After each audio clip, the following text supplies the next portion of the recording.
Hello viewers, hope you all are fine and having some great fun.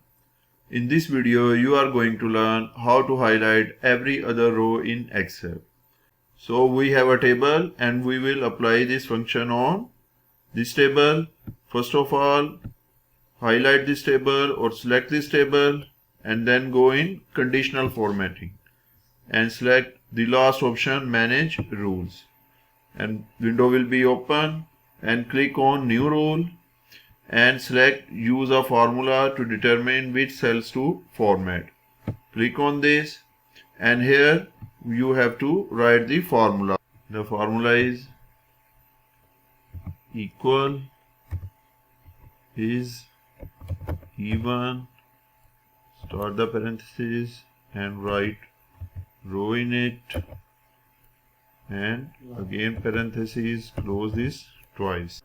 By this formula you can highlight the even rows, and if you want to highlight odd rows, just change even by odd.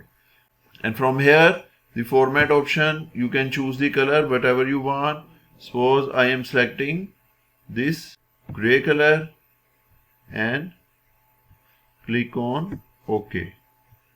Now you have to double click on OK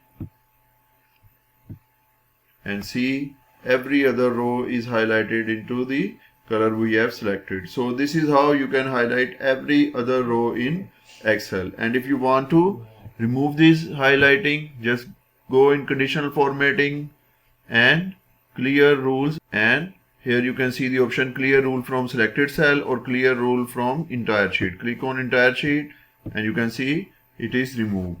So this is how you can highlight every other row in Excel. In the end, if this video has helped, please like and share this video and subscribe our channel. Thank you.